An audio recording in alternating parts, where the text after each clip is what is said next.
দিনে নর্মাল আমাদের এই মার্কেট প্রাইসে AMD Ryzen 5 5600G এর প্রসেসরটার প্রাইস পড়ে 14,800 টাকা। আমি জানি সবাই বলবেন যে ভাই প্রাইস বেশি, ডেফিনেটলি প্রাইস বেশি, বাট মার্কেটেই বাড়ছে, প্রাইস একটু বেশি। তবে বেস্ট একটা অফার যাবে, যেটা হচ্ছে ভিডিওর একবারে শেষ প্রান্তে।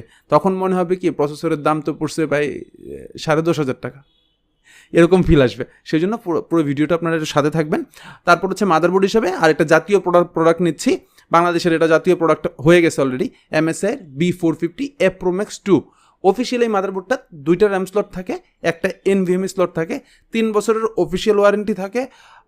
অফিসিয়াল মানে ইউসিসির ইম্পোর্ট করা প্রোডাক্ট, বাংলাদেশে MSI এর অথরাইজড ইম্পোর্টার হচ্ছে ইউসিসি বাংলাদেশ। সো তাদের ইম্পোর্টের প্রোডাক্ট, আমরা সেই প্রোডাক্টটাই ইউজ করতেছি। এই প্রোডাক্টটাই তো বললামই, AMD Ryzen 5 5600G বলেন, Ryzen 7 বলেন, মানে AM4 সকেটের যত ধরনের রাইজেনের প্রসেসর আছে এই মাদারবোর্ডটা সাপোর্ট করে।